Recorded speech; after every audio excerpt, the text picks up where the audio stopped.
All right, let's talk some New York politics now. And yes, this may be inside baseball, but it's some fascinating math and fascinating maneuvering going on in Albany and New York City right now. A lot of moving parts and pieces in the new mayor's, Bill de Blasio's fight for universal pre-K. Now, yesterday, one of the top players in the state Senate, Jeff Klein, said he supported de Blasio's tax the rich in New York City plan to pay for it and would not okay a budget that didn't include it. Very definitive statement. But then today, all reports that Klein was either walking that statement back or giving himself some wiggle room as talks on pre-K funding move forward. And that comes as Klein's power-sharing partner in the Senate, Republican leader Long Island's Dean Skello, said, no way, no how to the de Blasio tax plan. Okay. Either Jeff Klein is sly as a fox here, or this thing could blow up on him. First, let's go through the moving pieces. Jeff Klein said that everybody knows, Democrat, still a Democrat, but he formed this coalition that seemingly the governor loves here, that he's working with some of the Republicans to bring him on board here, and he's still working with the centrist Democrats, and in the end, it's worked so far, at least for the first term for Governor Cuomo. Is he stepping it back, first of all, or is he definitively, we either pay for it through taxes or we don't do it at all? You can't believe what you read in the papers. Keep that in mind. And you're a journalist now, too. What's fascinating about this is that it's a fight for money. It's a fight for policy control and political fight in the Senate. But it's also a fight about the future of the Democratic Party. De Blasio, Klein, the Assembly believe in a different kind of economic policy than the Republican trickle-down, cut taxes for the rich, cut spending. Cuomo has become the leader of the austerity, the Paul Ryan Tea Party austerity view within the Democratic Party. De Blasio says no.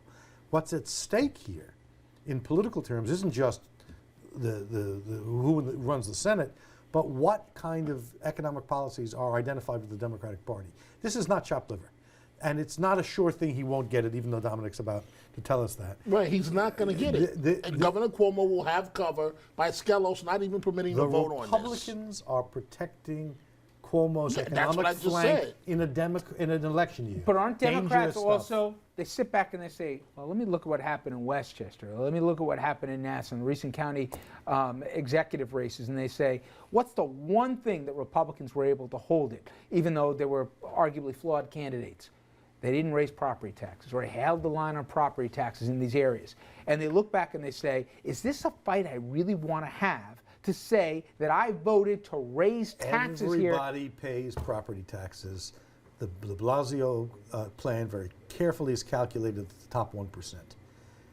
99% of the populace of the city will not pay it. You're right. 1% You're will. right, but it's still Everybody a tax. pays. And the idea is a tax is a tax is a tax. That's a political fight. And de Blasio, that's what this is. De Blasio says, I got elected on a pay taxes, invest in schools, invest in roads, and hire municipal workers and give them a decent Andrew, wage. there's the argument, does it play in Peoria? In this case, does it play upstate? Does it play out? Where does it play outside of the city for Democrats who are worried if they support this, they're going to be labeled with the progressive label if it doesn't play in their district, and moreover, they're the tax lawmakers. I'm not entirely sure, because it's a New York City tax. It would only affect New York City taxpayers. So that's why I'm not sure how much skin other Democrats across the state really have in the game, and I suspect there are probably mayors in cities all over the state that would like to be able to have more say when it comes to taxing power and where they're able to. Happens all the time. Home rule messages for increases in sales tax happen 20, 30 times a year. One of the things that Jeff Klein said was he wasn't going to do the upstate taxes if they didn't do the New York City home rule. I still don't get why Klein went as far as he did yesterday, even if he's stepping it back a little bit. And here's the argument. Yeah, I know he could be challenged on his left and he could have a primary, but he's got a pretty safe seat. Why didn't he have to go this far? Maybe he believes it. Maybe he thinks it's the right thing to do. It's possible. But how do you hold a coalition together with Dean Skellos and a group of can never raise taxes Republicans if you're going to go all in on what essentially is a local tax hike? To be fair to Andrew, it runs counter to a lot of his positions that he's taken to this point. The argument here is that the state would not be setting the policy. The state would be permitting the city to set the policy. We had the same fight in Westchester County when the county executive wanted a 1% increase in parts of Westchester for the sales tax. The delegation, and I was part of it, said no.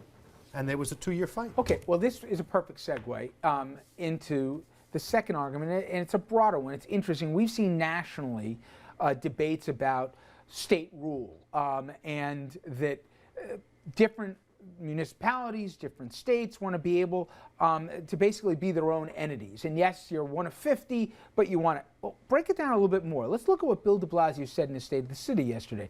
He talked about not just raising the minimum wage, he wants a living wage, which would be different than the minimum wage for the 5 boroughs. He also talked about immigrant ID, and we'll talk about that later, and other issues that were specific to the 5 boroughs. From a policy standpoint, is it healthy, or is it a little bit dangerous if we create not just different New Yorks, but very different New Yorks? We have different New Yorks. New York City is not Saugerties, New York. There are things that are proper for the state to maintain control of. There are things that local governments can experiment with.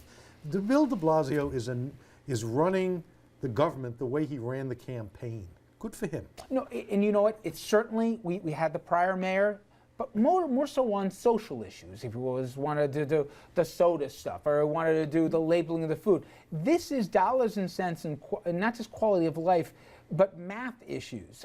You got any problem with that, hey, if you're in the 5 boroughs, if you're on that line of the Bronx and you're in here, there's one rule for New York City, and if you're Westchester, let's say points north, there's a different rule for you. I'm not saying it's illegal or anything of that. I'm just saying you're comfortable with it. I don't have a problem with that. There are different rules every day. For example, if you're on the border of the Bronx or Westchester County. But the problem, and Mr. Brodsky, he described earlier the different scenarios of which this exists.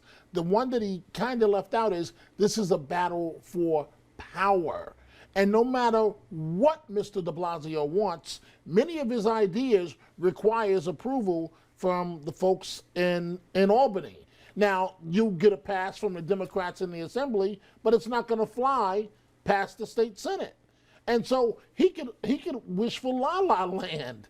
It ain't going to happen if Governor Cuomo doesn't want it to happen. It just amounts to posturing and arguing a progressive agenda, but that's it. It will die in Albany. Oh, let me ask, because the pull and push between local and state is, as Rich said, similar to where you get on states versus the federal government. But should New York City be able to come up with its own school agenda and pick out, what criteria? I mean, where do you draw the line? Because at some point, if you want to have a higher minimum wage, I'm okay with that. But if you want bastions of Brooklyn to be able to pick out there are things that have been historically viewed by the courts, the legislature, the Constitution as matters of statewide concern. Then there are issues of local concern. For example, speed limits. They're important. Fair enough. We let different communities set different speed limits. Fair enough. But then where do you draw the line? What about education standards and what the syllabus is going to be? Education is largely been viewed as a matter of statewide concern. So, for that matter, has tax policy, which is why you need a home rule message to get the sales tax and the income tax things going.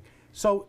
This is a seminar in New York State constitutional structure, and it's a good one, but there's no bright line that you say this kind of thing is for the state, this kind of thing is for the But then doesn't locals. it just get chaotic and sort of random all over the place with whatever the issue of the day happens to be? You could call it chaotic, or you could call it laboratories trying a democratic experiment. Depends on your attitude towards it. Smoking, for example. Well, but let's say one more extreme. What's to stop a 90+% minority community? Let's say in Rockland, they're the Hasidic communities in Rockland County. What's to stop them from setting up a different set of laws that are basically passed by their 90+% majority in that one community? As long as they don't offend the First Amendment, they can do that. We have rules about things legislatures and governors can't do. They're called the Bill of Rights. So, but if they want to do things which 90% of them who happen to be Hasidic want, and they don't offend the First Amendment, that's called democracy. It's tough because I like giving de Blasio the opportunity to do what he wants to do in terms of tax policy, but there is a slippery slope argument that I think at some point it becomes... I happen to agree with you in that, to your point, what if that community said, you know what, closing time for all restaurants has to be 8 o'clock. And meanwhile, you can have, establishments open till 3 or 4 o'clock in the morning in New York. I get it. That happens now. But isn't that doesn't it run the risk of having a tyranny of a majority, a little too much? And that's why we have a state constitution And that's why we have a federal constitution. There's a balance. Everything in the American system is a balance. There are things you can do, and there are things that you can't cross a line on. There aren't these absolute If I could, black and though, white. I remember Peter Valone, we all laughed at when he wanted to have Staten Island secede, right? We're like, okay. In a funny way, on a much lower level, you have different places wanting to have different rules to the point. I remember going up to school in upstate New York, and they thought, they got more offended by anything when anybody in New York State called it upstate once you left the Bronx, And the idea that you have two different New Yorks, and you're not New York. Everybody likes vanilla ice cream, okay? That you want to homogenize, everybody the same. That's not the way society looks. That's not the way society functions. on the federal- and as long as you stay within the Constitution, knock yourself Richard, out. on the federal level, the states' right argument is primarily used whenever people don't like what's happening in Washington. I don't like what Obama's doing. That should be a state right. I should be able to decide on the local level. Why won't it play out the same way here? I don't like what Cuomo's doing in Albany. I'm going to set my own rules in my place. And if that doesn't work, then it's I don't like what my county's doing. I'm going to do in my municipality. I don't like what my municipality's doing. I'm going to set my That neighborhood happens rules. all the time. There are things called secession under New York law where you can create your own village, move out of a... Well, I have the perfect debate. When we come back, we're going to talk about another idea that came up by Bill de Blasio, which was an immigrant idea. Are we going to have different places with different perspectives as to who gets an identification, whether they're a legal citizen or not here? We're going to talk about that. Also, we mentioned minimum wage. We'll get into that right after this.